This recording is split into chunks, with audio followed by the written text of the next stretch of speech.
नमस्कार. सहज ज्योतिष या कार्यक्रमात आपले स्वागत आहे. मार्च 2025 या महिन्यात गोचर ग्रहांच्या दृष्टीने खास आहे. सूर्य शनीसह अनेक ग्रहांची चाल बदलणार आहे. सुरुवातीला धनाचा कारक ग्रह शुक्र मीन राशीत वक्री होईल. 15 मार्च रोजी ग्रहांचा राजकुमार बुध मीन राशीत अस्त होईल. 30 वर्षानंतर सूर्य शनीची मीन राशीत युती होईल. 14 मार्चला सूर्य मीन राशीत प्रवेश करील व 29 मार्चला कर्माचा कर्ता शनिदेव मीन राशीत येईल. याचा प्रत्येक राशीवर होणारे परिणाम. मेष, नोकरी व्यवसायात प्रगती होईल. राहत्या घरांचे प्रश्न सुटतील. परीक्षेत यश मिळेल. वृषभ, प्रसन्न राहाल. आर्थिक स्थिती सुधारेल. अनपेक्षित लाभ होतील. पारिवारिक प्रश्न सुटतील. मिथुन, नोकरदार व व्यापारी लोकांना अनुकूल परिस्थिती राहील. चांगली प्रगती होईल.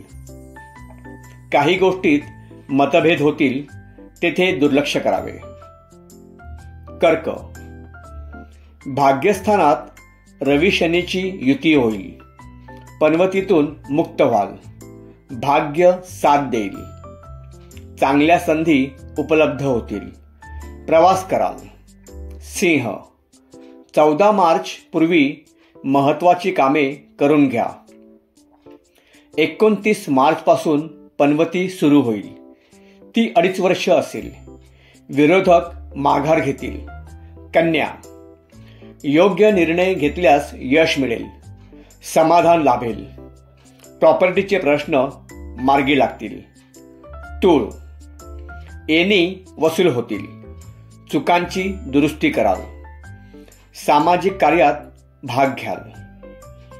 वृश्चिक, चांगली अर्थप्राप्ती होईल. खर्चिक प्रश्न सुटतील. गुंतवणूक कराल. आरोग्य चांगले राहील. धनु, कार्यक्षमता वाढेल. नवीन ओळखीने प्रश्न सुटतील. प्रवास कराल. मकर, 29 मार्च रोजी 7:30 संपेल. कामे मार्गी लागतील. विरोधक माघार घेतील. प्रगतीच्या दृष्टीने संधी लाभेल. शारीरिक स्वास्थ्य लाभेल. कुंभ, हा महिना अनुकूल आहे. वेळोवेळी चांगले आर्थिक लाभ होतील. सरकारी क्षेत्रातील कामात यश मिळेल. बोलण्याचा प्रभाव पडेल.